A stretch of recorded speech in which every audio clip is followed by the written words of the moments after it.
ಒಂದು ವಿಶ್ವಾಸ ತುಂಬುವಂತ ಕಾರ್ಯವನ್ನ ನಾವೆಲ್ಲರೂ ಕೂಡ ಮಾಡಬೇಕಾಗಿದೆ ಅಂತ ಈ ಸಂದರ್ಭದಲ್ಲಿ ಹೇಳ್ತಾ, ಇವ್ರು ನಿಮಗೆಲ್ಲರೂ ಕೂಡ ಗೊತ್ತಿದೆ, ಶಿಕಾರಿಪುರ ತಾಲೂಕು ಏಸೂರು ಕೊಟ್ಟರು ಈಸೂರು ಕೊಡುವೆ ಅಂತ ಹೇಳಿದಂತ ಬ್ರಿಟಿಷರ ವಿರುದ್ಧ ಸ್ವಾತಂತ್ರ್ಯಕ್ಕೋಸ್ಕರ ಹೋರಾಟವನ್ನ ಮಾಡಿ ತನ್ನ ಜೀವನವನ್ನ ಅರ್ಪಣೆ ಮಾಡಿದಂತ ಈಸೂರಿನಲ್ಲಿ ಇವತ್ತು ಹುತಾತ್ಮನ ಒಂದು ಅಲ್ಲಿ ಜಾಗವನ್ನು ಯಾವ ರೀತಿ ಅಭಿವೃದ್ಧಿ ಆಗಿದೆ.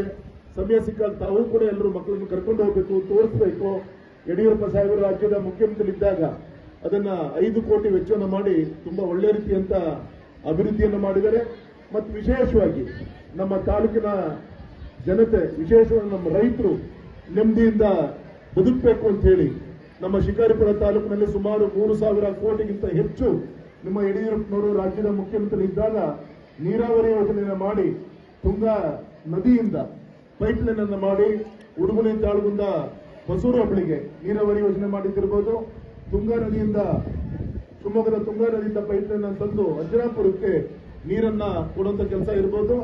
ಅದೇ ರೀತಿ ನಮ್ಮ ವರದಾ ನದಿ ಕಾಳಿನಹಳ್ಳಿ ಶಿವಯೋಗಾಶ್ರಮದ ಹತ್ರ 150 ಕೋಟಿ ವೆಚ್ಚವನ್ನು ಮಾಡಿ ಅಲ್ಲಿ ಬ್ಯಾರೇಜ್ ಅನ್ನ ಕಟ್ಟಿ ಆ ಭಾಗದ ರೈತರಿಗೆ ನೀರನ್ನ ಉಣಿಸುವಂತ ಕಾರ್ಯವನ್ನ ಸನ್ಮಾನಿಸಿದ ಯಡಿಯೂರಪ್ಪ ಮುಖ್ಯಮಂತ್ರಿ ಇದ್ದಾಗ ಮಾಡಿದ್ದಾರೆ.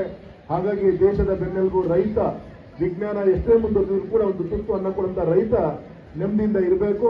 ಅದಕ್ಕೋಸ್ಕರ ಕೇಂದ್ರ ಸರ್ಕಾರ ಮತ್ತೆ ರಾಜ್ಯ ಸರ್ಕಾರ ಇಂದು ಸಾಕಷ್ಟು ಯೋಜನೆಗಳನ್ನ ಕೊಟ್ಟಿದೆ. ಹಾಗಾಗಿ ಇದನ್ನ ರೈತ ಸರಿಯಾದ ರೀತಿಯಲ್ಲಿ ತಾವೆಲ್ಲೂ ಕೂಡ ಉಪಯೋಗಿಸಿಕೊಳ್ಬೇಕು ಅಂತೇಳಿ ನಾನು ವಿನಂತಿಯನ್ನು ಮಾಡ್ಕೊಂತ, ಮುಂದಿನ ಒಂದು ಮಕ್ಕಳ ಒಂದು ಭವಿಷ್ಯ, ನಿಮ್ಮ ಈ ದೇಶದ ಒಂದು ಭವಿಷ್ಯ ನಿಮ್ಮ ಮೇಲಿದೆ.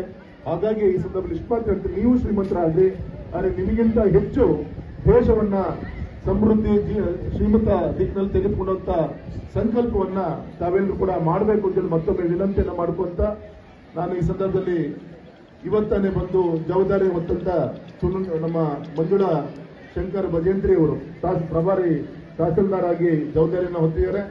ತುಂಬಾ ದೊಡ್ಡ ಒಂದು ವಿಶೇಷವಾದಂತಹ ಶಕ್ತಿ ಇರುವಂತಹ ಒಂದು ತಾಲೂಕಿನ ದೊಡ್ಡ ಜವಾಬ್ದಾರಿ. ಈ ಒಂದು ಶಿವಶರಣರ ನಾಡಿನ ಒಂದು ಜವಾಬ್ದಾರಿಯನ್ನು ಅವರು ತೆಗೆದುಕೊಂಡಿದ್ದಾರೆ. ನಿಮ್ಮ ನೇತೃತ್ವದಲ್ಲಿ ಒಳ್ಳೆಯ ಕೆಲಸ ಕಾರ್ಯಗಳು ಆಗಲಿ ಅಂತ ಹೇಳಿ ಸಂದರ್ಭದಲ್ಲಿ ನಾನು ಕೇಳ್ಕೊಂತ, ವಿಶೇಷವಾಗಿ ವೇದಿಕೆ